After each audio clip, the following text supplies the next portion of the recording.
Oi, eu sou o Zé e hoje eu vou falar sobre o 7º livro de desventuras em série, A Cidade Sinistra dos Corvos.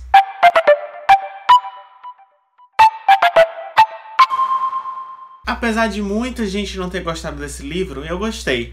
Eu acho que finalmente aqui as coisas começaram a decolar na história. Porque aqui o autor vai deixando mais e mais pistas do que pode ser uma grande conspiração contra os irmãos Baudelaire e os irmãos Quagmire. A cidade que se passa essa história é a cidade de CSC. Isso mesmo, é aquela mesma sigla do livro anterior que as crianças não descobriram o que é, mas que é algo que está muito envolvido com o passado delas. E é por conta dessa sigla que os Baudelaire vão chegar cheios de expectativas nessa cidade, pensando que vão descobrir alguma coisa, mas infelizmente, como a gente conhece os nossos protagonistas, a gente vai saber que eles não têm muita sorte e que a sigla CSC dessa cidade não tem nada a ver com o CSC que eles estão procurando. A sigla CSC dessa cidade significa Cultores Solidários de Corvídeos, ou seja, parece que não tem nada a ver com o mistério dos órfãos, não é? E essa cidade ela é muito estranha, ela fica no meio de um local bem isolado e ela é repleta por corvos, tem corvos por toda parte. Essa cidade é dividida em cidade alta e cidade baixa,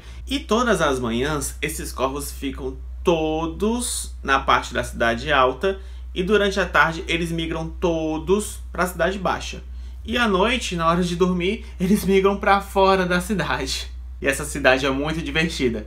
Assim, divertida pra quem gosta de ver as desventuras dos irmãos Baudelaire. Porque qualquer pessoa que tem um mínimo de empatia pela Violet, o Klaus e a Sunny sofreriam em vê-los uma cidade infestada de cidadãos vios, cheias de corvos pra lá e pra cá, e regida por uma série de normas muito sem noção. Mas aí você deve estar se perguntando como é que os órfãos Baudelaire foram se meter nessa cidade.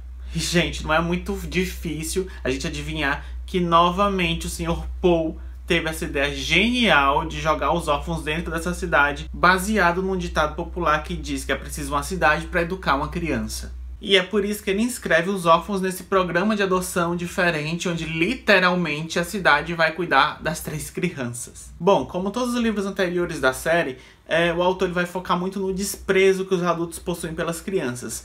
Mas nesse livro especial, ele vai também focar na questão de leis e regras. Porque essa cidade vai ser administrada por um grupo de velhos obcecados em umas leis loucas que eles criaram. Para vocês terem ideia, são mais de 14 mil regras, 14 mil leis.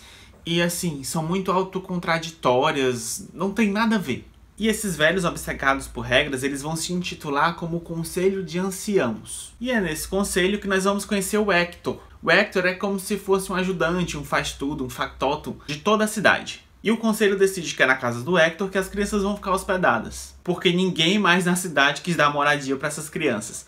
Porque assim, quando eles chegam na cidade, o conselho decide que a melhor forma de educar as crianças é fazendo elas trabalharem para a cidade.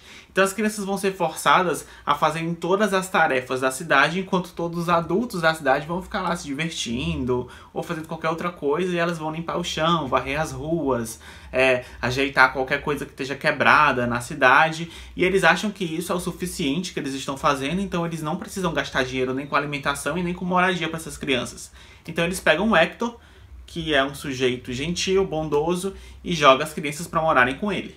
E para felicidade dos nossos queridos órfãos Baudelaire, o Hector é um cara muito legal. E tirando o Lemony Snicket, que é o autor-narrador, eu acho que ele é o adulto mais legal da história. Porque finalmente nós vamos ter o primeiro personagem com mais de 14 anos de idade, que tem um nível básico da inteligência humana e não é nenhum vilão na história. O Hector possui uma mente aberta, ele vai ter empatia pelos Baudelaire e, além de tudo, ele vai acreditar nas crianças, coisa que não acontece nessa história. Mas, como todo adulto da série, ele também possui alguns defeitos. Quando o Hector está perto do Conselho dos Anciãos, ele fica muito desassossegado e ele não fala. Ele literalmente não fala, ele não se expressa, ele fica olhando para baixo e ele trava. Mas o que é cativante no Hector é que, apesar dessa covardia que ele apresenta no início, mais pro final da história ele vai se transformar em tipo um herói. Ele vai conseguir defender o ponto de vista dele, ele vai conseguir se expressar e ele vai ter um crescimento dentro da história.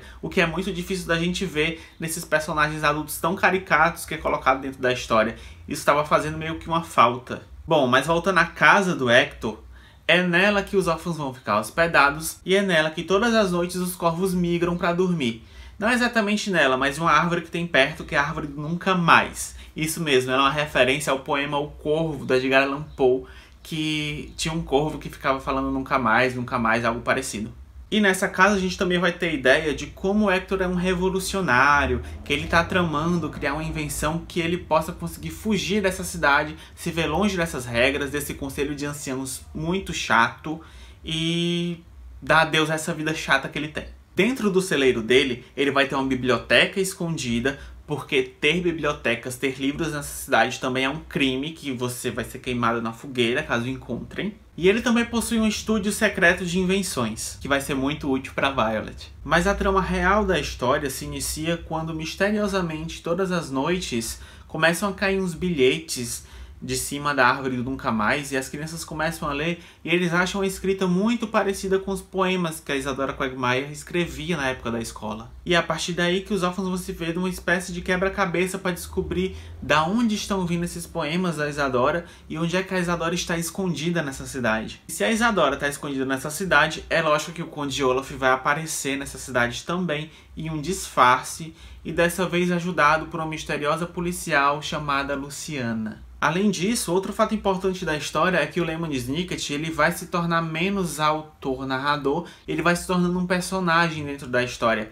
Isso porque o irmão dele, eu acho que o nome dele é Jacques, Snicket, ele vai aparecer nessa história metido numa trama do Conde Olaf, onde ele vai ser confundido com o Conde Olaf e vai ser condenado à fogueira pela cidade. Então é nesse dilema de descobrir onde estão os irmãos Quagmire, de ajudar o irmão do Lemony Snicket, que os órfãos eles vão ter que burlar regras, vão ter que ser mais inteligentes e também vão ter que ser bem corajosos para enfrentar todas essas dificuldades. E como vocês devem ter notado, os órfãos Baudelaire, eles não vão ser, assim, o foco principal da história. Eu acho que muito mais a trama, a inserção de outros personagens é que vão ser muito mais interessantes. Mas o que eu posso falar deles é que finalmente a Sandy vai dar os primeiros passinhos dela. O Klaus vai comemorar um aniversário dele, mas numa situação muito triste, que a gente fica com pena dele até. E a invenção da Violet nesse livro vai ser a coisa, assim, mais absurda que você vai pensar, não, gente, ele não vai conseguir fazer algo mais absurdo do que isso na série. Então é isso, gente. Esse foi o 7º livro da série de Desventuras em Série.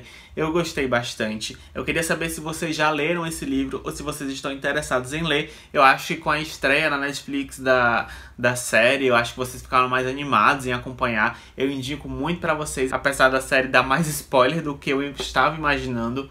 Mas vale a pena, tanto ler os livros quanto ver a série.